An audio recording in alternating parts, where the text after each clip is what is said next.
geno mara ni otieno mari teri makare rwakini machiegni mar yudo weche manyien mago imore kae RamogiTV kama waluoni weche mopogore mago ting'o wach mar maseche mag apaya ma osebedo ka medore apeini mathurka ka otieno manyoro kende nyaka sama piny oruodo kawuono ma ok tin ne ji 14 owito ngimagi e gwenge mag Nakuru kod Kericho bende. To kopogore kod mano, wach mar koth mamedo chwe gwenge mopogore bende nong'iko wuoth apaya mawuok Garissa ka dhi e boma maduong' ma Nairobi. Koro chuno mondo koro sirikal oketo kenge mag neno ni masira kata midhiero komedo timore kotende kod weche mag koth ma medo chwe gwenge ma Thurka. Magi to kod mamoko nyakora mogi kuting'o wach mar ng'anyo mar lakteche ma koro donjo odiechiengi mar 27 bende. Wan godo kae RamogiTV. Kata kamano mokwongo wayud thund weche. Tunategemea hii barabara na kutegemea sasa imekatika kabisa. Ji 11 owito ngimagi kama kwan-gi ok tin 1,900 dong' maonge kuonde dak bang' oula mapek manyokel kod koth e counties buora ma pacho ka.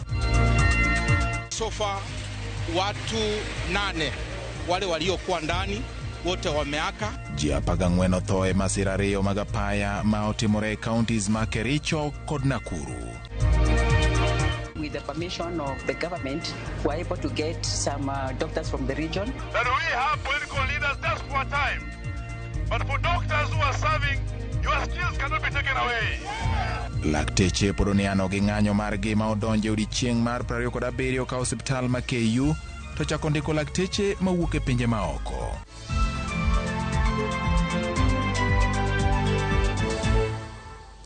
Nekoro mogero wakini machiegni mar yudo weche manyien adimba kokale RamogiTV weche manyien mago imore chakore sani. Bed thuolo mar ndiko na nambari 360 kata bende nyalo weche gi kokale mbui mar RamogiTV Kenya kachiel koda mbui mar YouTube marwa en RamogiTV Kenya. Bende nyalo subscribe koponi poke subscribe mondo lu weche gi achiel kachiel kata bang' weche manyien. To kopogore kod mano bende mbui mar X @RamogiTV KE wantie achiel kachiel nyakora Ramogi. Kamoro amora ma intie yiena mondo rwakini machiegni jaloko mara iluongo ni Elizabeth Otieno.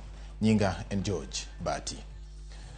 Riwruok mar Red Cross oyango ni maromo ji 11 osewito ngimagi kaluwore kod koth mapek ma nochwe e thoth gwenge ma pacho ka otieno mar wuok tich kendo weyo oganda buora gi midhiero bang' kuondegi mag jot ne pio olo ywero. Jowuoth maromo 51 manoidho bas moro ne otonye lak tho bang' oula mapek ywero basno mane wuok Garissa ka dhi e boma ma Nairobi otieno ma nyoro. Lydia Okeyo nigi ler mar wachni. Sa 5:30 otieno mar wuok tich, jowuoth 51 nyoidho bas mar Umma Express manoriko dhi e boma ma Nairobi kawuok Garissa. Kata kamano, kaluwore gi koth mapek ma osebedo ka chwe thoth gwenge ma pacho ka, wuoth no bare bang' oula mapek noywero bas no e lalo moro e alwora mar aora Matana ka kuom hawi maber giduto ne gitony e lak tho. All the 51 passengers, including the crews, have been safely evacuated. We can confirm that. We are now awaiting to remove the bus from the waters. The plans are underway. We have accounted for all the passengers that were in the bus. Tukachukua kamba, nikaogelea mimi na wenzangu, tukafika hapo. Hiyo kamba ndio tumesaidia wao kutoa watu juu ya basi. Komanda marobila Matana River alindiema oyango wachni kolero ni derep bus no moyangi kaka Hassan Ragi no nano ni nyaka to ng'adi olalono kata bang' derepe mamoko no kwere kalore ni pino no osemedore gi mita 50 oko marapaya. Unfortunately, the driver was cautioned yesterday by other drivers. He risked driving through the flooded section. E county Manarok, lo no senyore gweng ma Oldo Nyongiro, sa 9 otieno kendo nego ji 4 maya e familia achiel kalore gi koth mapek manogo gwengego otieno manyoro. Koth makamano bende no kelo kethro kete sen stima ma ololunga kendo rocho chenro mar keyo pi ne oganda alorano bang' aora ma e Wasunyiro pong' mobarore kendo ketho cham mar jodak makono.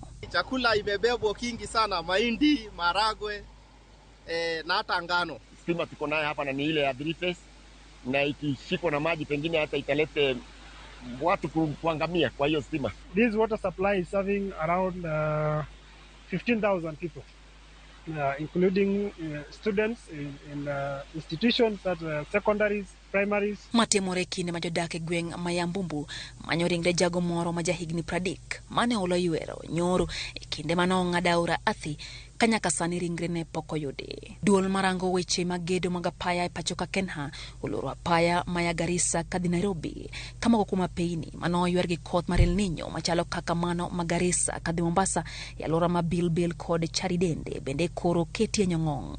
Migao mar arita kod duol makedo kod midhiero e pacho ka ondiko ne commissioners ma counties Malamo, Garissa kod Tana River kagolo milome ni yaw motisi ni Seven Forks Dam kidek muomo e kinde ma koth mapek osebedo kachwe alwora mar God Kenya, Abedea kod gode manyambene makoro kelo medruok e kimo mar pi e yeunigo. Milome no dwaro ni chak daro ganda modak kuonde ma ola nyalo muomoe kendo jopiny omed beda kicha. Duol mar Red Cross oyango ni nyaka sechege ji 11 oseyangi ni owito ngimagi.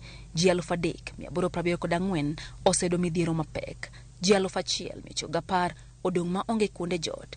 Ji 55 oresi ka ji 3 noyudo hinyruok e kaunti ma Nairobi kaluwore gi koth mapek no. Kenya Red Cross ojojo piny mondo beda kicha e kinde ma koth mapek medo chwe pacho kaka counties ma Nairobi, Kirinyaga, Turkana, Machakos, Marsabit, Kisumu, Busia, Tana River kod county ma Taita Taveta to midhiero mar koth makamano osemero. Lydia Okeyo, Ramogi TV, Nairobi. Kawasodo ni ji 14 owito ngimagi masiche ariyo mopogore e kaunti ma Kericho kod Nakuru. E kaunti ma Nakuru, nyamburko moro matin mar ng'ato wuon matiyo kaka mating'o jowuoth ne otumore kod trela e olalo Mangata Bridge kendo nego ji 7. E kaunti ma Kericho, nyamburko kido mar Probox notumore kod lori moro e gweng' maduka moja kendo weyo bende ji 7 ka owito ngimagi. E okinyi mar tich ariyo e olalo Mangata e apaya ma Nakuru kadhi Eldoret. Ka emane nyamburko mane wuok Nakuru kadhi Kisii noyudo masira makoch mar apaya kendo ng'ado ngima ji 7 mane ginochopo wuoth gi Kisii. Kama ilikuwa na speed ya juu sana ili kaweza kupata wenzetu walipotoka town wakielekea Kisii hawakuweka kutarajia kuwa watapata kitu kama hii. Tumekuwa na msangao sana, tumestuka na wengi tumekuwa tukitetemeka tukijaribu ile njia ambaye kwamba ni njia gani tuweza kuwasaidia. Na ni msimu wa mvua, manake miguu hata kama iko ni mpya inaweza kuteresha. Ler mawuok mobila koni nyamburko no ne otumore gi trela mane temo kalo nyamburko machielo kane pok gitumo lori moro mane ni apaya no magidiro e ginga paya. Ilikuwa katika accelerating lane na lori ambaye ilikuwa inatoka upande wa Eldoret kuelekea Nakuru nayo pia ikaingia kwa hiyo lane ambapo tunashuku ilikuwa inataka kuovertake gari lingine mbele. Kwa hivyo ikakutana head on collision na hiyo gari ya abiria. Hiyo trailer ikapata lori nyingine ambayo mnaweza kuiona hapa nyuma ambayo pia ilikongwa na kuwekwa ndani. So far hatujapata driver wa trailer na driver wa lori na hatujui hali yao ilivyo. E kindi joma ne owito ngimagi oting'o nyithindo 3 kod joma dongo 4 koting'o dereba kod owadgi mane gitiyogo e nyamburko no mane dhi Kisii. Katika hali ya dunia hii yetu ya Kenya vile imeharibika, mtoto akishamaliza shule anaanza kwa njia ya madawa ya kulevya. Akaona wacha amchukue waendage naye kama tandiboy. Hata tulikuwa tumeongea naye kitu saa 9 ati ninaondoka. Sasa huyo kijana ilikuwa apite kwangu achukue mgeni mwingine. Sasa sisi tunapiga simu atupate mtu. Tunapiga simu atupate mtu. Saa 11 tunapigiwa simu wamepata ajali. E masira machielo e kar chiro maduka moja e kaunti ma Kericho ngima ji 7 mamoko bende ne ong'adore apoya bang' nyamburko kido mar Probox mane giidho tumore gi trela e kinde mano temo goyo kona moro ma idendo ni U-turn kano tume mochotgi e diere. All of a sudden Probox ikaenda mbele alafu trailer ikakuja, they had head-on collision. And then the Probox was being cut into 2. We've managed to count like 7 bodies, and we managed to take 1 survivor to the hospital. Kakoro ganda medo wito ngimagi masiche mag apaya piny mopogore opogore pachoka. Penjo medore wi gima diponi kelo masechego ka bende migepe mag sirikal kore kwayo mondo keto kenge mag neno ni jopiny ngimagi ok omedo ng'adore e kinde mag idho nyamburko gi geno mar chopo wuodhgi. George Bati, Ramogi TV. Kawasodo nyako Ramogi kotende kod weche mag keto kenge mag thiro masiche mag apaya makoro dwa medore pacho ka kaluwore kod lipode mosebedo kawuok. En jatend migao mar weche wuoth Kipchumba Murkomen ogolo chik ne jotend sikunde mondo neni bas duto mating'o jopuonjre otemnegi nonro kendo kapok ochopo tarik 1 mar dwe manyien ma en dwe mar 5. Murkomen moloso ewi midhiero mag maseche mag apaya ma bende okwako Kenya gi kindeni okoni nyamburko mag sikunde koro inyalo mana biyienegi ringo e kind saa 1 okinyi nyaka saa 12 mar odhiambo. Omedo jiwo jonyuol mondo kik yiene nyithindgi oting' kod bas ma ok ochopo rang'iny madwarore e apaya. Murkomen omedo ni gidhi wuoyo kod od bura mondo mi omed omenda e budget mar bad migao mar obila mondo kony e jiwo chenro mag thiro masiche mag apaya kendo ni chike mag apaya oluw e yo makare. If you look at some of the vehicles transporting our children, they look like they are very old. They are finished their work with matatu work and now they are on the road. That's why one of the directives we gave here is that all school vehicles now must be presented for inspection before May 1st. All of them. And we'll make sure that we do our best to weed out the ones that are not roadworthy. We've not been able to resource enough the National Police Service and the NTSA to be on the road at night. And that's why we, in the directive we've given, is that we are now trying to put together resources and start with the most serious black spots by having them operating not just during the day but also at night. We are requesting drivers to actually just observe the road signs and to drive slowly. Piny owacho osechako ndiko lakteche mowuok e pinje maoko mondo kony e thieth mar kansa e kinde mang'anyo mar lakteche ni odiechienge mar 27. Sirikal ochung' ni winjruok mar 2017 ok nyal ketie temgi sani. Osiptal kaka Kenyatta Teaching and Referral to osendiko lakteche 3 mowuok e piny mar Ethiopia. Kaka Judith Omondi lero, lakteche ni obago ng'anyo e chuny boma ma Nairobi kawuono kendo giramo ni gidhi nyime gi ng'anyo margi juma manyien nyaka sirikal bi winj duondgi. Githume gari maduong' lakteche boriwruok mar KMPDU, clinical officers kod moko kuom nurses obago kendo ng'anyo e boma ma Nairobi. Giotese ma oting'o andika mar gik magidwaro en wuoth mar kwan mathoth mar ji ma odwaro chore nikech rowere moko mag apiko magikone obila ne odiyo. Giwacho achiel, we will protect the profession with blood. Ibiro kedo nyaka giko. Ka piny owacho kokalo kuom jawach Isaac Mwaura to pod onyono piny ni ok ginichop kare winjruok mar higa 2017. The government is extremely surprised that the doctors continue to strike when their industrial action is actually unprotected. It is illegal, and the CBO of 2017 was signed under duress. It is unimplementable whatsoever, going forward, and that is what the president has said. Weche mariwruogno owito mabor. The CBA was signed in 2017, to which has paid doctor interns for the last 7 years, must be protected. That we have political leaders just for a time, but for doctors who are serving, your skills cannot be taken away. This is the fight of our lives. Fight of our lives. Give us liberty or give us the bullet. Liberty or the bullet. E kinde mang'anyo e dhi nyime, moko kuom ute thieth kama oting'o Kenyatta Teaching and Referral Hospital osechako ndiko lakteche mawuok e pinje maoko, kama Kenya bende gisechako miyo barupe magologi e tich. Some had started chemo and then our doctors went on strike.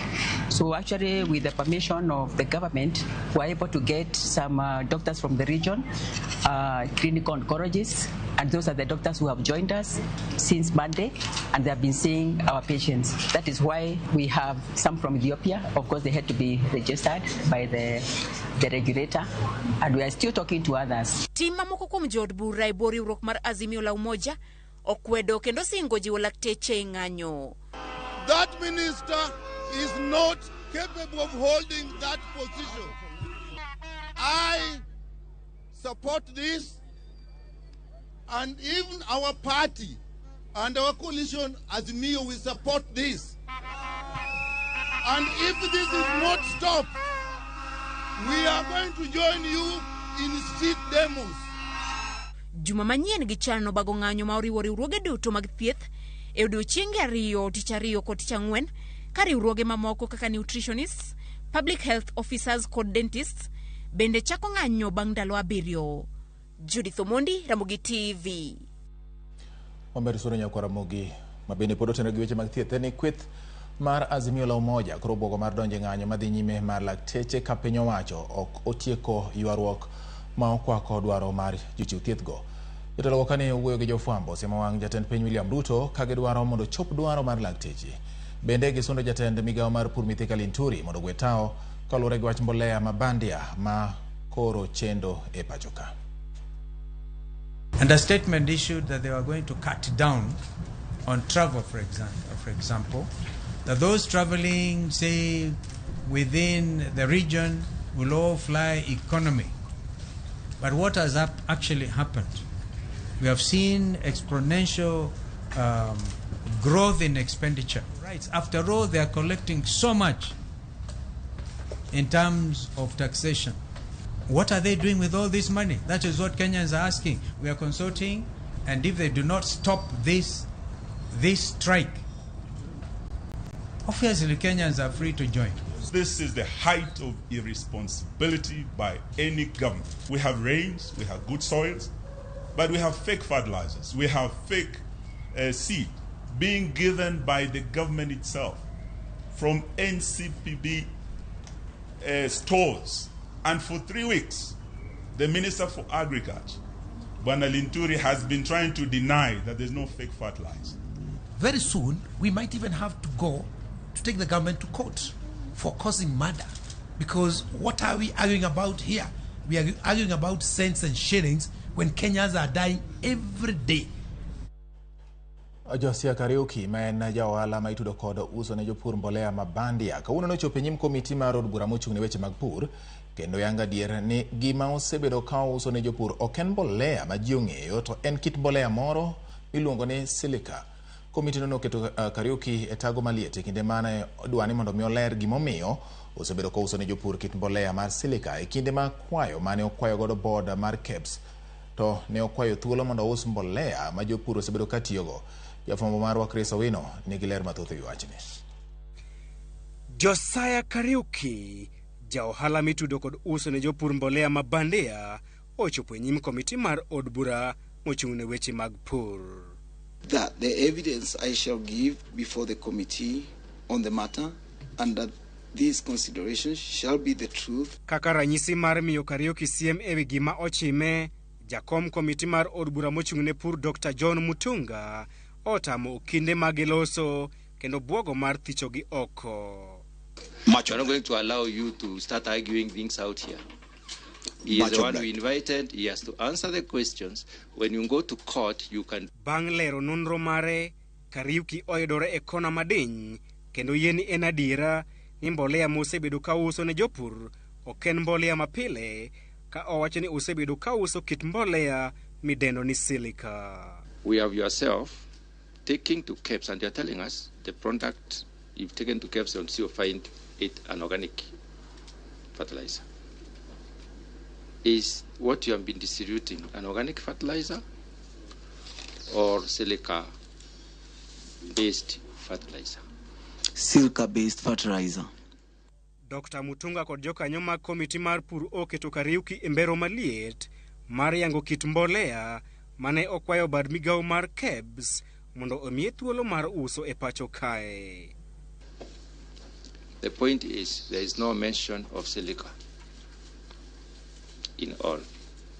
Silica is mentioned in this choreographed report which you have brought us here today, which is an attempt to try and transform your fertilizer into silica because you went to the internet and they found that there is a possibility that silica can be useful in the context that you explained here, containing water around the roots, which is not true. So, Mr. Kariuki, I put it to you that you are lying to us again. Kariuki omedo chwero luya bang' yangore ne ochwalo weche mag miriambo ne bad migawo mar KEBS e kwayo mare mar yudo thuolo mar uso mbolea.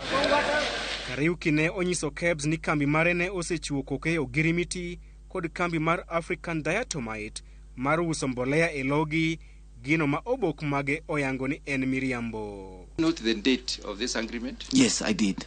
It is when? It was on November because why we had the agreement. Excuse me. Sorry.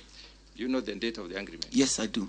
Did you tell this committee that you already had an agreement before you could sell any product? Can you answer me? Yes, I can. So you lied to the committee on oath? No, I didn't lie to the committee. What happened was I had a contract, but it wasn't signed. It was signed by then. Mr. Karaoke, did you come to joke with us here? Are you joking with us or are you serious? No wonder you have carried these ladies and gentlemen who could be doing their work. Kata kamano, okinde mage Dunstan Omari kod Cliff Ombeta oseyo Dr. Mutunga kuom yiengore nyakonchiel. Karaoke bende dhi chopo e nyim od bura mar Senate chieng' tich ang'wen jumani e kinde ma okwach kich bende dhi nyime kod timo nonro e wi mibadhi makamano. Chris Owino, Ramogi TV, Nairobi. Kawasuri nyakora mongi report montene kod weche magarita en ji ariyo report yango ni omonji gi magena kod kweth njore ma ichich ni gin mag Al-Shabaab apaya ma Lamu wito kuchomo Garsen. Derep lori kod tanboy mare nonegi kama iluongo ni Malihoi kane rik giwuok Mombasa ka gichomo Lamu. Joneno wacho ni maromo ji 10 manomanore kod bunde ne ochuno derebano kod nyawadgi kendo chikogi mondo kata nochungo derebano kod nyawadgi kendo chunogi ka gichikogi ni mondo ginind piny kapok giukuoro kuomgi risasi. Obila ma Milhoi mane ochopo kanyo ne otemo rakore kod kweth jonjorego, kata kamano ne gipusore kendo gilal ne obila.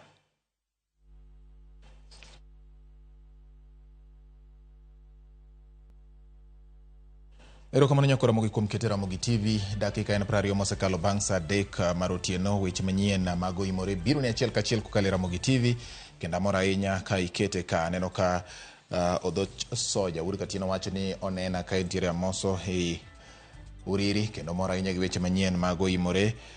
Ka bende ka aneno ka Pastor Mondi Otiche ge monyenyore wacho ni oneno ka weche manyien molo ne yo makare. Nyaringa Alfred Olwach ne Ramogi TV maler ka entiere Sori Karungu kendo gin Karungu tano kwa Fibi wacho kamano.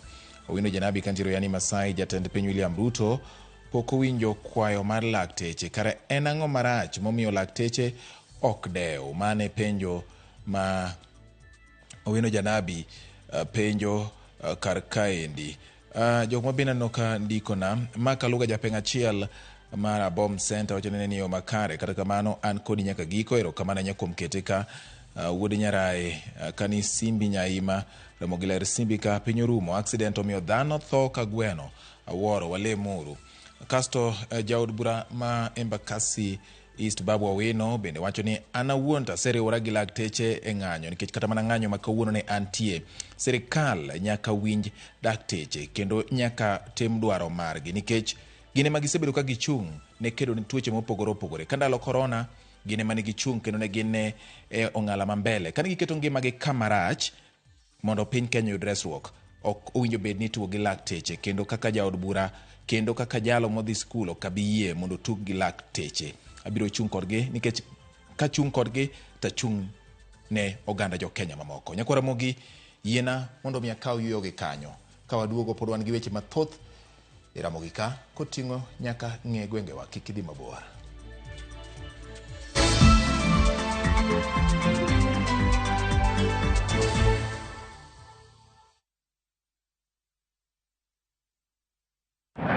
Promotion na 100,000 Kenyan shillings in daily cash prize na JetX on Shabiki.com. Janja ruka no Jomosha leo. Ingia Shabiki.com, launch JetX with a minimum of 20 bob tu. Skuma jet yako to the highest multiplier of the day. Tukujenge na 40,000 shillings kila siku. Number 2, anawai 15,000 shillings na the third highest multiplier anapata 10,000 shillings. Sijamalizana na wewe. Number 4 to 10, tunawajenga na 5,000 kila mtu. Usipite na hii chance. Kuwa rubani. Jiomoshe na JetX on Shabiki.com and win big. Not for persons under the age of 18. Authorized and regulated by BCLB number 359. Experience the coastal bliss with View Travel's exclusive offer. Unwind and relax in an all-inclusive stay at Sun and Sand Beach Resort in Mombasa. Enjoy unlimited drinks and snacks as you embrace the tranquility of the sea, beautiful sunset views, and relaxed beach walks for only 21,000 Kenya shillings via SGR and 34,500 Kenya shillings for the flight option. Don't miss out on this exclusive offer, only available to View Travel clients. Call 0703-254-254 or visit viewtravel.com and book your dream escape now. View Travel. Dream. Explore. Discover.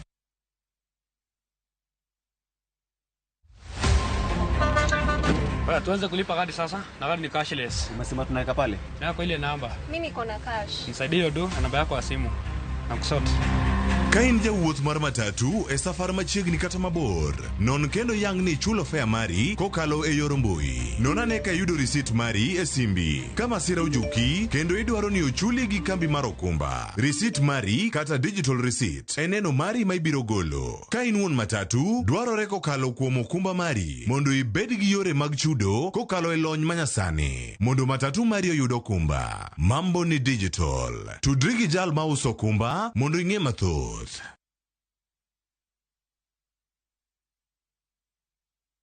Tinto tikoma na bongo tena kirengaki. Eseki. Asenye nja sobu kimabwana eno bwengenjo mono. It's a love story like no other, where jealousy and pretense are obvious between Pragya and Suresh. We bring you Kumkum Bhagya in Kisii. Wow. Watch the drama unfold as Pragya is set to marry another man. Muswati omuntu ari omuyakombwa andi mambi nochote bumusani ono omuyakombwa nandi mambi ndi nochote byamate yanenenkia. Watch this beautiful love story of Kumkum Bhagya in Kisii, only on Viusasa. Dial *487*1# or visit viusasa.com to renew your subscription.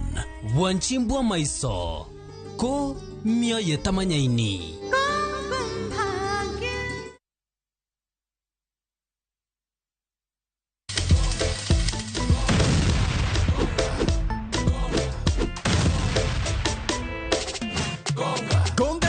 Ushinde chapa in seconds. Ni simple. Ingia gongagonga.com, register, deposit, wekelea stake yako na ugonge mamili. Game sasa iko in your hands. Cheza na pesi yako. Cash out winnings at your own time.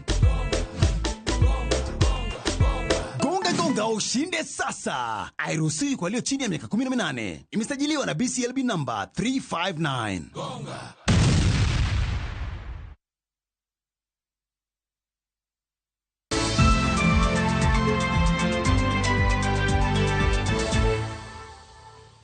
Wasura nyako Ramogi gi weche mamoko manyien magi pod otendore kod weche magari te jodak e gwenge makata gweng ma Old Town e boma ma Mombasa koni kwan timbe mag jore sani koro dok chien e gwengego kaluwore kod okang' mar piny owacho mar keto tipo kata pichni mag wang' dede miluongo ni CCTV makonyo e fwenyo jonjore. Ma ne giwacho manodichieng' achiel bang' obila mako achich moro ma iluongo ni Abdul Kadir Mohamed mikoni otelo ne kweth njore ei Old Town kanyo bang' wang' dede make. Joja oko ni giler mathoth kowuok Mombasa. En picha mar wang' dede midendo ni CCTV kama kokweth jonjore midendo ni Kibokoni Panga Boys ka jodhao e alwora ma Old Town e dwe mar 10 higa mokalo. Obila osebedo katiyo gi pichani e manyo Abdul Kadir Mohamed mikoni jatend kwethno mane one kadhao gi jowetegi magikone to koro ne omake gino ma jodak opuoyo malich mokalo. Kuna mtalii alikuja mzee mmoja wa kizungu hapa. Hii kamera yetu ndio ikawashika wale vijana. Alimpiga mzungu, pipe ya kichwa, akampokonya simu, akakimbia. Na vijana CCTV yetu ikawashika. Kwa bahati mbaya ama bahati mzuri, huyo kijana baada ya wiki mbili alikwenda kufanya uhalifu tena ile Mbaraki. Mapolisi wakamfukuza, wakampiga risasi. 6 months back. Hiyo incident ilitokea hapa mlangoni hapa. Wazungu pia hawataliwe kwa kiogopa kuja kuingia huko. Hizi tukutuku hizi zikifika Fort Jesus za kuambia huko hatuingii. Yaani kuja huku wanakataa. Wajua watashikwa mapanga, watapokonywa pesa huko. Lakini hivi sasa kwa sababu kuna security nzuri vitukutuku vinaingia, si mnaviona vinaingia mpaka huko. Gikone timbe mag maundu ne odwa medore gweng'no bang' rowere donjore wach yedhe mamero ji, kako machielo bende giseyo moko kuom jonyuol madeso kendo umo nyithindgi majonjore. Miaka yote ya nyuma kulikuwa na marungi, miaka yote ya nyuma kulikuwa na ulevi, miaka yote ya nyuma kulikuwa na bangi, lakini hakukutokea visa hivi kabisa. Hivi visa vimeanza kuingia madawa ya kulevya. Shida iko vile vile kwa wazazi, kwa sababu yule mtoto atafanya uhalifu, akikamatwa mzazi atakwenda mbio kwenda kumtoa yule mtoto. Sasa akishatolewa yule mtoto atakaa siku 2-3 ataanza tena uhalifu. Maki ajua wazi kama mimi nikifanya uhalifu siku ya pili mzazi atakuja kunitoa hapa polisi. Tokato bedo ni gweng'no sani gikoni kwe nitiere, gombo margi en ni omedo bila kaachiel kod kamera mag wang' dede kamoro amora e Old Town kaka yo achiel mar bero weche mag limbe. Security atakaiongezwe, lakini sio iweke askari wawili tu. Maana yake hapa mahali ambako uchumi wake unakuja kwa upande wa tourism.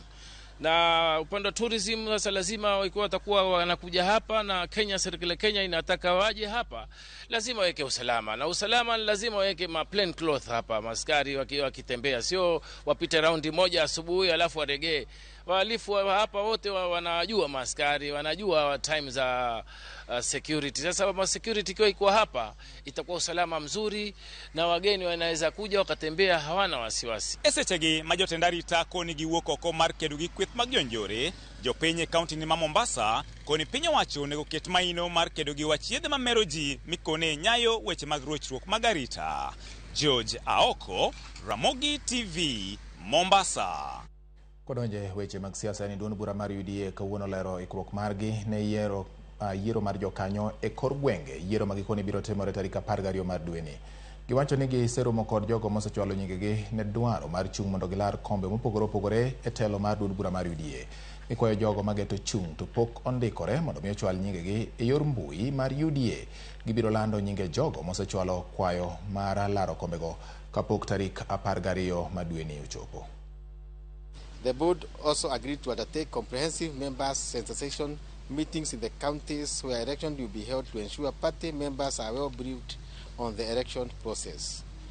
The sensitization messages will also be amplified in the party's social media platforms as well as heightened activities in the mainstream media. Those seeking party positions are encouraged to continue registering their interests in their positions of choice through the party's portal. The deadline for registration for the Phase 1 election remains 12 April 2024. This deadline is to ensure that there is sufficient time to organize logistical and administrative measures in good time. Kawadhisia ni gavana Masia James Orengo koroji jopuonj mondo ti kod thoth margi e chwala agenda mar neno ni gibedo gi jokanyo magi e duol mandiko jopuonje tiche pachoka TSC. Gavana Orengo wacho ni ratiro mar jopuonje nyalo mana winje yo makare kaponi gin kod jokanyo magi e TSC. Oloso romo mar jopuonj madongo mag sikunde primar ma ochokore Siaya kendo medo jiwogi mondo giti kod ng'eny margi e sundo sirikal mar Kenya Kwanza mondo chop dwachgi. It's still wrong to have a teacher service commission in the constitution but with no representation from the teachers. Teachers should be in the teacher service commission. And the reason why I'm saying so, practicing lawyers elect representatives to the Judicial Service Commission. In the Parliamentary Service Commission, which is supposed to look after members of Parliament sit in that commission. So I hope that in this journey, never give up until in the Teacher Service Commission, there is not a retired teacher, but a teacher in service sitting in the commission. Otherwise, watu wataendelea kusema hakuna pesa. When it comes to teachers, hakuna pesa. Lakini kama kuna mambo mengine kuna pesa. Ramogi chenro Ratend kaunti ma Kisumu koro chako chenro mar ndikruok mar jobodaboda kaka jokanyo mabiro solo suru mar siling 300 dwe ka dwe kata siling 10 odiechieng' ka odiechieng' e kaunti ma Kisumu. ma en chenro magiyango ni negikalo e komenda magana 223 kana 224 bang' lalruok kod jotend grube mag jobodaboda ka gilero ni osuru no biro miyo gi yot e chwalo tije ne jobodaboda. To kata obedo ni jobodaboda orwako wachno, giyango ni pod ok gine ka tend kaunti ma Kisumu keto kenge makare mag choko osuru no.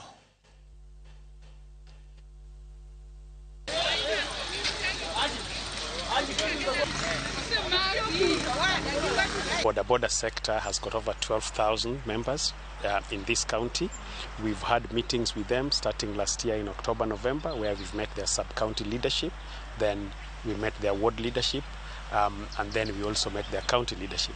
In those meetings, they told us that one of the reasons why they've not been contributing towards the development of this county is because they felt that 500 shillings a month sticker was still quite high based on the cost of living.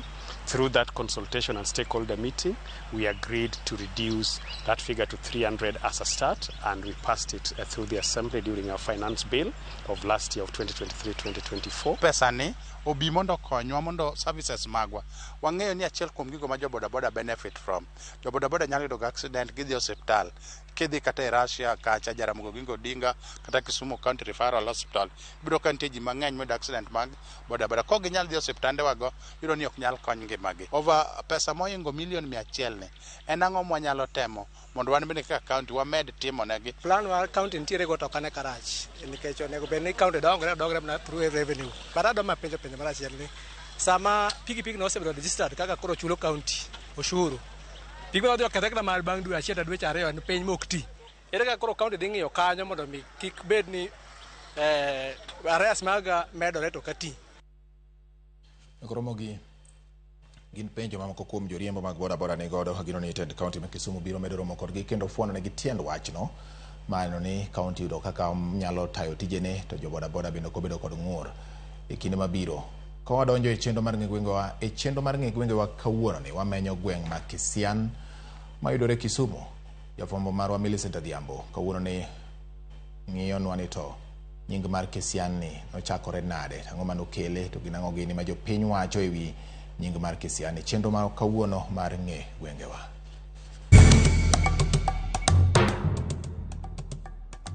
Nyakwaramogi machiegni kendo e telo machielo chenro ni mar ng'e gwengewa. Kalapaplawa owuok kende kaunti ma Homa Bay kendo fuyo moduoge kaunti ma Kisumu. Opiyo kodwa e gweng' chiro kata junction maung'ere ni Kisian mayudore Kisumu West. Oganda mathoth nyalo luwo apayano kendo gineno ga kama ondik ni Kisian to gisebedo ka gipenjore ang'o madede michak kae ni Kisian. Machiegni wewa winjane na mokwongo paro mopogore kowuok kuom jodak maluorani kata johala maluorani ewi gino magiparo ni demi chak kanyo ni Kisian. Nentie ot moro kae manondik no chaya mawachung'e batheni. Koro en mane wachako chiro ni nochake no chaya mane nonro mang'eyo kuom Kisian. Kae ne en bungu mane nitie mana gi ot achiel mane iluongo no chaya. Koro kaka ne piny medo dongo, bungego nobeti ma gedo nochakore, ji nochako gedo, ma population nochako biro matin dhano nomedore Kisian ka. Koro kendo kachaka wacho gimomiyo nyinge nobedo Kisian, nen got aparo ni nene e toka kanyo, ong'eche bimbe ne ntiere ka kata stima ne onge ga kae. Koro mane abiro ka ayudo ka nying mar Kisian no dhi mbele. Wan e dalawa ka wang'eyo Kisian kaka Ochaya Market. Ochaya Market no mane mong'ere kaka mong'ere e Kisian kae, mano e nying ma onego beni tiyo e Kisian ka. Ma Kisian ni to koro nyinge ne biro mana kulingana ni koro ndara kod junction manoket ka ema kelo mondo mi oluongre ni junction Kisian. Bang' winjo paro mopogore ma jogweng' kod johala oselieko ewi nonro mar Kisian, we koro wawinjane adieri kata kuku mar wach kotenno kod kaka nying mar Kisian nobiro e alworani masani en junction maduong' ma ji ong'eyo kendo oganda duto kalo kadhi kuonde mopogore opogore. Nying Kisian kaka ne Kisian utimo kuongo ni iluonge ni Ochaya, Kisian Ochaya Market, chich joka dundo. Adundo ni ne en jaduong' man kaka madha nonyuolo kwara monyuolo na dichuo. Ema niluongo ni chich joka dundo, Ochaya chich joka dundo. Koro bang'e ka koro development odonjo ma koro gik moko change ka koro waluonge ni Kisian market. Koro Kisian nochakore gi kwerewa. Koro kochakore gi kwerewa koko chako donjo kuom yawuot kwerewa go mane okelowa.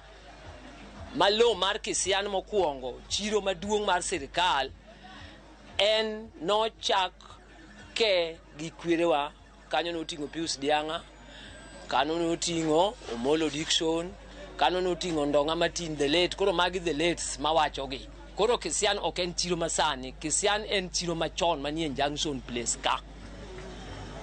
Mabende kaka chon nowachnwa kaka jo tendwa gi ne betga ne wasendiko nyaka will ni interchange ni ka maduong'. Ochaya nochakore e ute moko ma tindo nogidongo.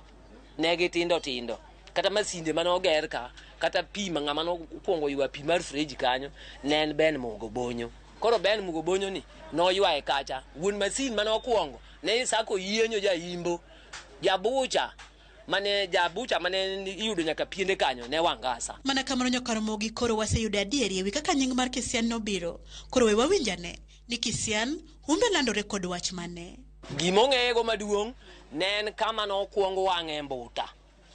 Mambuta no ne en ohala maduong' kendo ne en junction ka maduong' mane ware nyaka omena kae mane nyaka jo Kiboswa gini ne ware omena nyaka jo bandani gini kae mane junction mane ware reche te. Kisian ka ong'ere ni en junction kama kidhi Bondo tikuongo ichope kibaro kidhi Bondo. Jabusia bende kata kia Nairobi idhi Busia to ichopo junction kikalo kidhi. Humb Kisian marach dini ya wantiere junction to trende ridore marach. Koro miyo kata wantiere kaka twaloko hala twabeta kicha nikech ikian trailer biro wuok ni nang'o. Humbe maber dhi kamae ni wane e ndara. Tingeni sama wantiere e ndara iyudo ka jok moidho geche makalo kanyo ng'eny gi ema nyiewowa. Ok wanyal wacho ni jok moa yudi tin. En ya junction maduong' mopogo Bondo kama baba Raila Molo wuokie kod yo madhi Busia katero mwandu oko mar Kenya. To gin dongruoge mage ma Kisian osenyuolo? Are nyaka nochakre matin kaka chiro mong'ere kaka Ochaya. Kisian ka dongruok tin kabisa nikech jondara wacho ni kama wantiere ni wane ndara. Koro miyo weg dukni makagi oluor mar gedo. Lendni moger chiro be sani koro duong' ok en kaka bungu chon mane iyudo ka ji ariyo kende mopidho alot. Sani ji anyaka maboyo kabire chiro ma Kisian. En center manokuongo Kisian kai.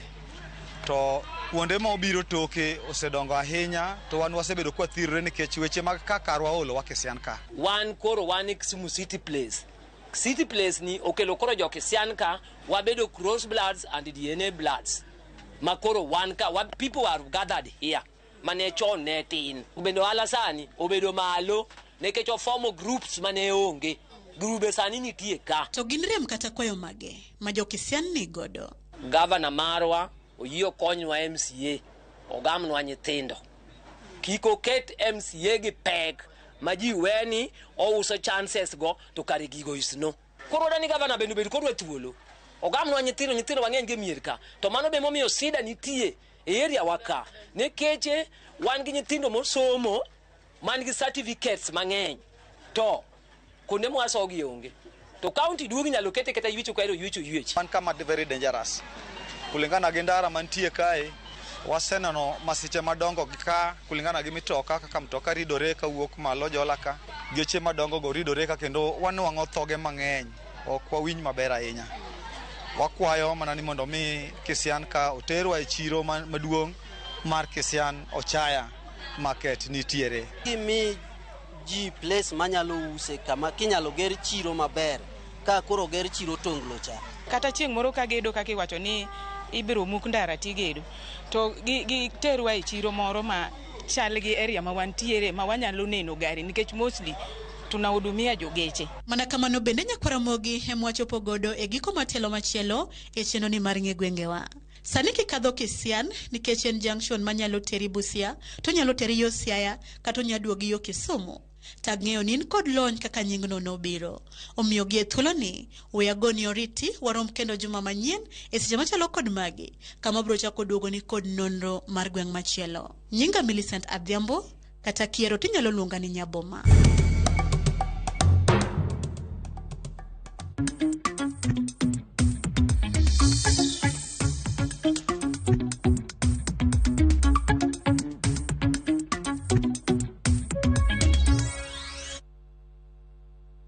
Ramogi an bende kora ng'eyo kaka nying mar Kisian ne obiro chake ni Ochaya. Koro mane wach ma ayudo ka kawuono e nonro mar ng'e gwengewa mabiro tich ariyo kata ariyo kikelo ne nyawadwa Millicent Adhiambo. An Kisian nadhie mokwongo ndalo moko chon, osiepa moro ni the late Harry Ajwang' Waiwai ma wadgi Erika Ajwang' mano wuon Brayo mosenindo mane wariere go Kisian Junction kanyo. Nyasaye med keto chunye kama okwe. Wadhi nyime gi weche manyien kama piny owacho mar kaunti ma Migori ojiwo jopur mag ndawa mondo owere kod puro ndawa kendo gidonjo pur mar oganda. Piny owacho mar kaunti ma Migori omedo jiwo chenro mar chiwo kothe mag oganda ne jopur e kaunti no. Jojuma nigi ler mar wach. En higni adek nyaka ne piny owacho mar kaunti ma Migori kawo tenre. Riwruogno mar Food Agriculture Organization FAO kaachiel kod mano ma World Health Organization chako chenro mar tieko pur mar ndawa e kaunti ma Migori. Chenro motisi kaka Free Tobacco Farm.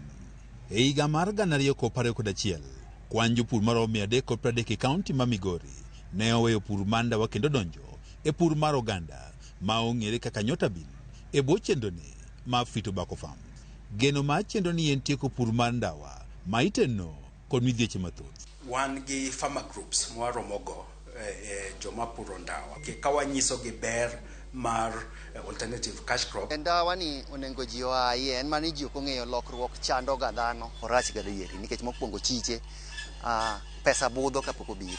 Nyaka sani pod nitiere jopur ma pod puro ndawa to ahinya e gwego mag Sibuoche Sub-Kono ma Uriri. Ka penjo maduong' en ni bende chenroni ni e yo mar chopo lek. Michael Midwa en apisa maduong' e migawo mar pur e kaunti ma Migori. Moko noluor negi dhi mbele gi puro tobacco. Japur ndawa in hatari moloyo kata ng'ama ywayo ndawa. To nikech namba 1 chemicals mitiyogo kode, namba 2 nicotine mano ma wuon manie ndawa. E kinde nonro marwa ne wayango nitiere jopur mane oweyo pur mar ndawa kendo donjo e pur mar oganda ka nyaka sani gido nengo maber. Gilbert Ombok mayada gwego mag Siany e Sub-Kono ma Suna West wacho ni nweng'o mar oganda ber moloyo mar ndawa. Eka ariyo ni wayudo ni pa eka ayudo gimoro ogunia 8 kolose maber onyalo dhi kata nyaka 10. To kawa use chiche en gi chiro en kod pesa maber kabisa. Namba 1 iyudo ni oganda sani e chiro gorogoro en siling 500. Ka in gi gunia achiel ne ni gunia no en 20,000. Ombok wacho ni kinde mane opuro ndawa ne en kaachiel kod familia mare ne gikalo e midhieche mathoth ma oting'o tuoche. Madhara mar ndawa ne en tuo mar isikifuolo. Dendi bende ogwa chalo mana dier ng'e gwal. And it's very rough. Kich tije mitimo ka chemicals mimulo gi lweti kande. Piny owacho mar kaunti ma Migori wacho ni higani gidhi miyo jopur kothego mag oganda mar jiwo chenroni ma Free Tobacco Farm. Wasetimo order mar tons 13 mek Nyota Beans mwarito mondo bed delivered ma bende wadhi supplement go gi chiw ma waseyudo from the donor partners. E tielo mokwongo mar pur mar oganda e bwo chenroni manotimre higa mar 2021, jopur maromo 330 ne okayo oganda maromo tons 134 ma nengogi romo $13.1 million. George Juma, Ramogi TV, Migori. Ramogi chenro mag ohala ne ochacho e chiro ma Marikiti e boma ma Mombasa kama oganda Jo-Islam ne ikore nyasi mar Eid al-Fitr ma ichano tim kiny chieng' Tich Adek. Jogo ma uso mwandu mopogore opogore ne onyiso mor margi kaluwore kod kwan mathoth mag jonyiewo mane oyuoro mar lewni kod mwandu mamoko mag chamo sikukuu mar Eid al-Fitr. Kata kamano, moko kuom jonyiewo e chirono to ne ochwalo ng'ur margi kaluwore kod nengo mwandu magikoni ni ong'awore malich e kindeni mar nyasi mar Eid.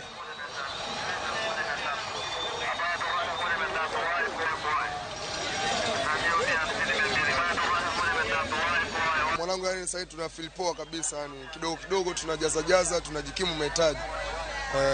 Kwa unaona biashara kama unavyoona inaendelea vizuri. Tuna wasiwasi. Yani rush imepamba moto. Leo ndo mwisho yani tunamalizia. Vitu bado bei viko juu sana. Na hali ni ngumu, hakuna pesa.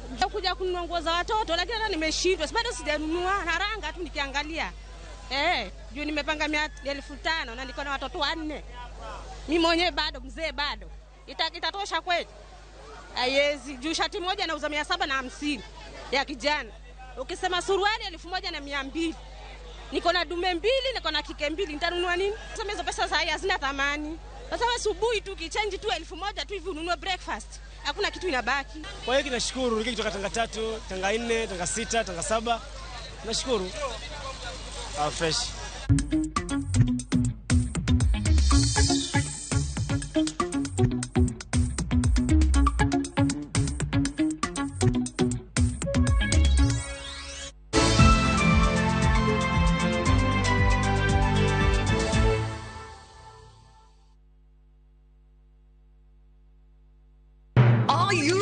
To turn your Skizzer tunes into cash.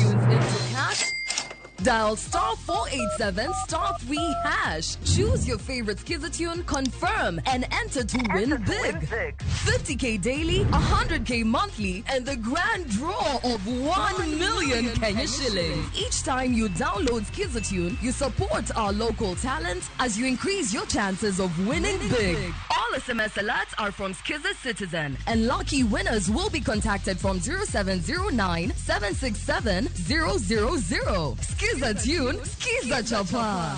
Terms and conditions apply.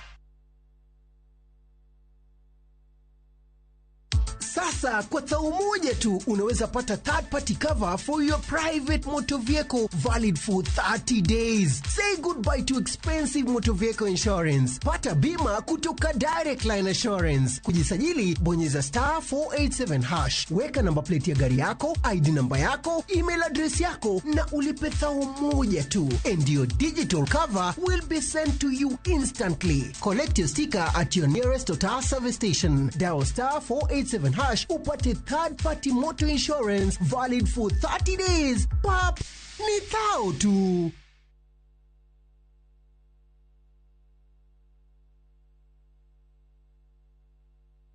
Jiomotion na 100,000 Kenyan shillings in daily cash prize na JetX on Shabiki.com. Janjaruka no jiomosha leo. Ingia Shabiki.com, launch JetX with a minimum of 20 bob tu. Skuma jet yako to the highest multiplier of the day. Tukujenge na 40,000 shillings kila siku. Number 2 anawai 15,000 shillings na the third highest multiplier anapata 10,000 shillings. Sijamalizana na wewe. Number 4 to 10 tunawajenga na 5,000 kila mtu. Usipitwe na hii chance. Kuwa rubani. Jiomoshe na JetX on Shabiki.com and win big. Not for persons under the age of 18. Authorized and regulated by BCLB number 359. Introducing the Viusasa Data Pass Bundle. New way to enjoy your favorite shows on viusasa.com. For just 20 bob a day, dial *544 *25# to get 200 MBs of Safaricom data, granting you unlimited access to shows like Becky, Mwendo wa Thapki, Kundali Bagya, Mapishi Time, blockbuster movies, and more. No registration, no subscription. It's a straightforward pass for uninterrupted entertainment. Watch all day with the Viusasa Data Pass.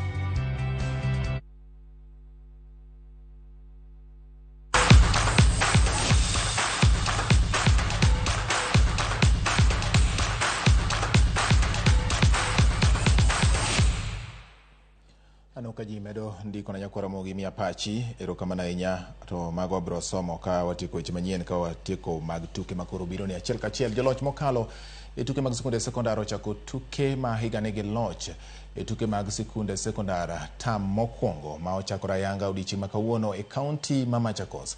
James Opondo nigi ler ewi weche mag tuke go. Joloch nyadibiriyo e tuke mag okapu Laser Hill oloyo tukgi mokwongo bang' loyo tim mar Lukenya points 73 kuom 69. Lukenya nochako tugo maber bang' loyo kwota mokwongo points 19 kuom 11 kapok Laser Hill oloyo kwota mar ariyo points 22 kuom 11. Kwota mar adek nobedo maliet kata kamano Laser Hill noyudo loch mar points 26 kuom 20. Laser Hill nojiwo itugo kendo yudo loch kwota mogik. We played them last year at semis, and I can say that this year they've come out really strong. I mean, I've been surprised, but now I'm glad I've taken the 2 points. Now I just need to go back and strategize. I still have 2 more games. Tomorrow I'm playing Dagoretti, so I just need to go back now, switch all my mind and focus to Dagoretti High School. Compared to last year, I think for us we've improved big time. We're putting a lot of work. You've seen the same kids that were there, and they're here today playing at a high level. And if you look, there has not been any huge difference in both teams. It's just that it means just one team has really worked hard to catch up with the other. Ekideny mar nyiri joloch higa mokalo Butere Girls nolo tim mar Nyakacha points 65 kuom 50. E kwota mokwongo Butere noloyo points 17 kuom 15 kapok giloyo set mar ariyo points 19 kuom 11. E kwota mar adek nobedo mapek ne Nyakacha bang' Butere loyo points 14 kuom 6. Nyakacha noyweyo pi wang'gi gi loch e kwota mogik. A bit challenging. We expected that it would be challenging. However, we were prepared. Actually, in this first game, we were just trying to get our rhythm together, getting the girls loosened and be ready for the games. So for a start to get the win is a good start, and we want to pick from that. Kemak Sikunde Sekondar noyudo sire mar omenda maromo milion 30 kowuok kuom kambi chak mar Brookside Dairy.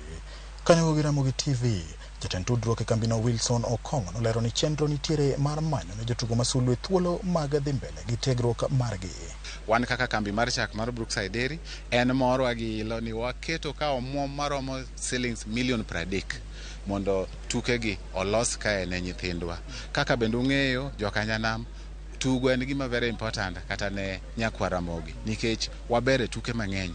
Brookside Dairy noneno ni kwa timo gima chalo kama wamiyo nyithindo gi support machalo mwamiyo gini.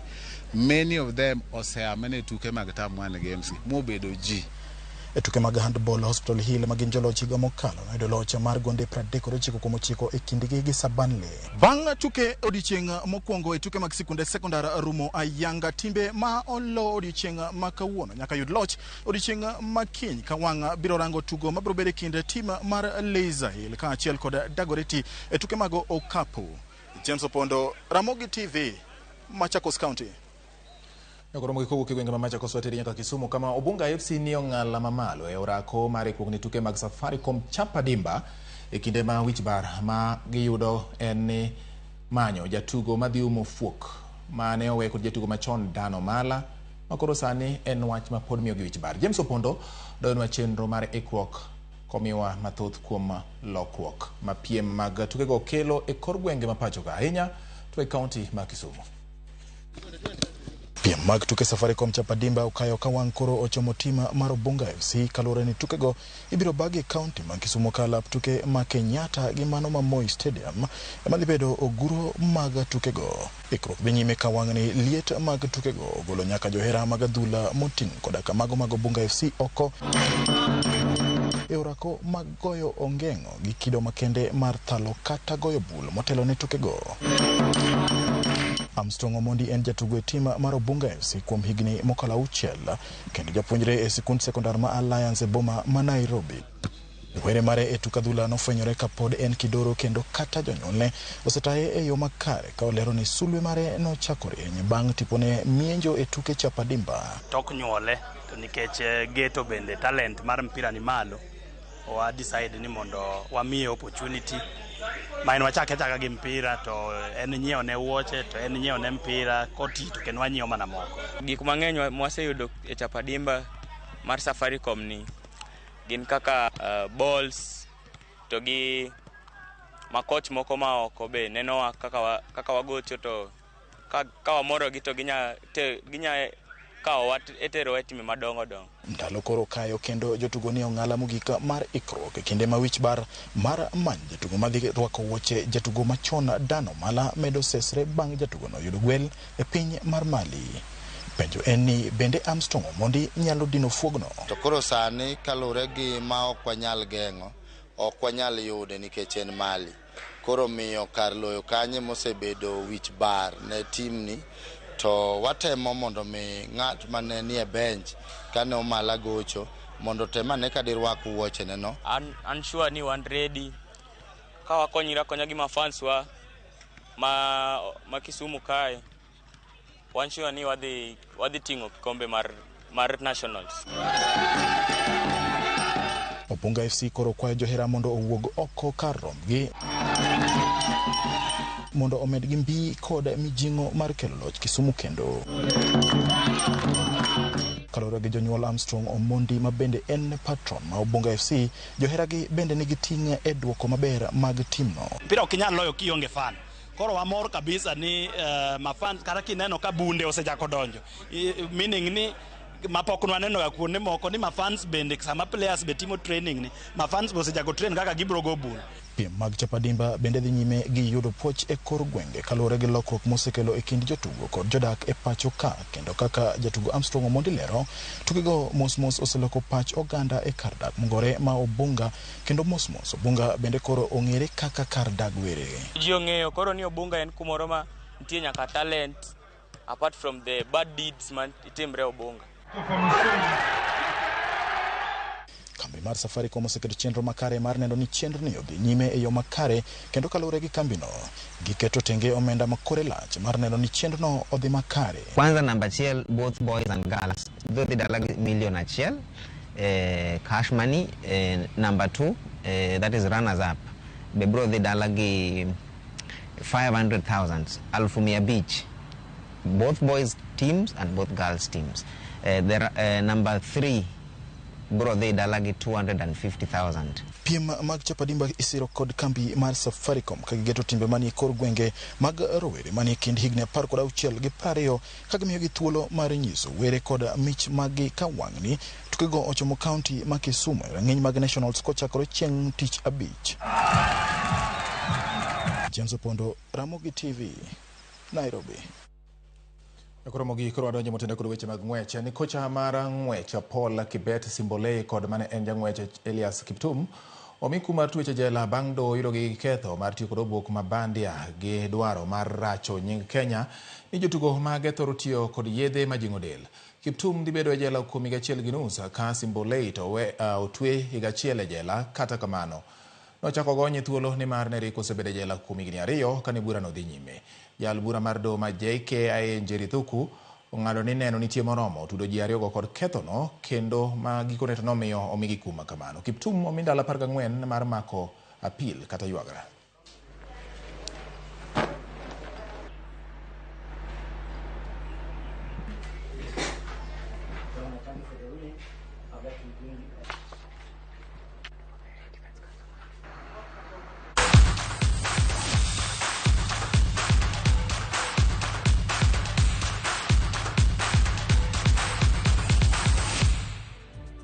Koro Ramogi mane bende makelo e giko mar weche manyien mag imore otino makawuonero kamana nyakuom yiero Ramogi TV kendo bedo kod chakruok nyaka giko mag wechegi mana kana singo nini antiere kod moko kuom ote ma ioro ka we alidhi 2-3 moko kapok sao maya wang'a mondo an bende kora dhi aywe. Diki Makwero wacho ni ok apar ni wach dakteche ni onego bed solved kod threats gi intimidations whatsoever.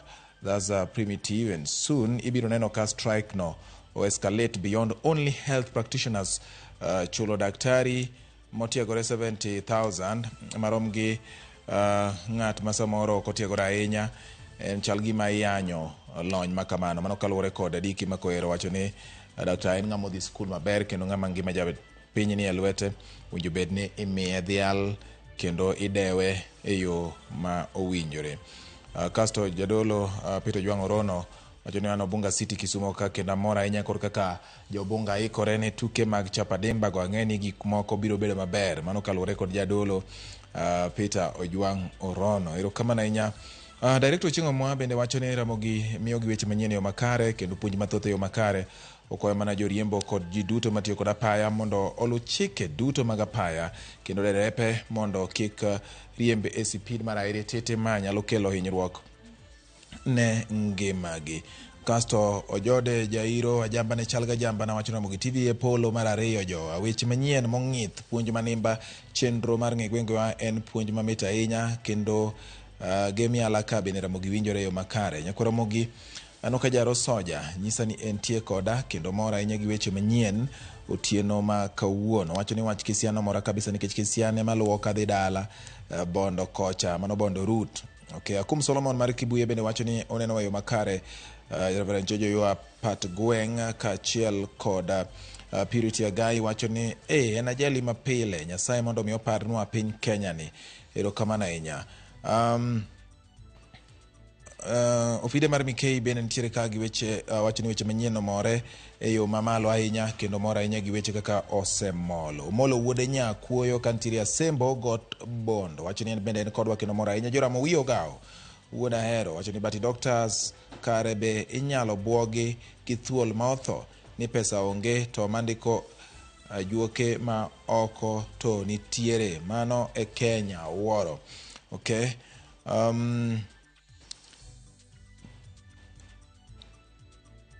Okay, wacho ni pare awasi, okang'e ni pare awasi e yo mar ng'egwengewa paro ng'ato wacho ni kane akwayo jo Ramogi mondo be opare awasi. Okay. Apani awasi osepar. Mane gi chakruok bedo gi giko ma ok watimo kawuono biro timo odiechieng' machielo ka Nyasaye oriti moritan bendo miya ngima to kaka ne wasengo e kinde mokalo ni wabiro bedo wang'u kendo wabiro bedo itu wabiro fuononu mago matimore konde duto ma pacho ka mane momiyo wan ka nikech in kodwa.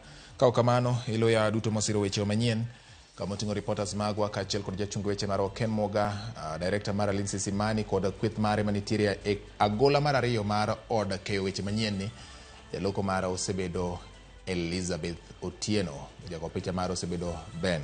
Koro an bende kama antie ni Nyako Ramogi puoj gi pak ni. Nyinga en George Bati, oriti masane.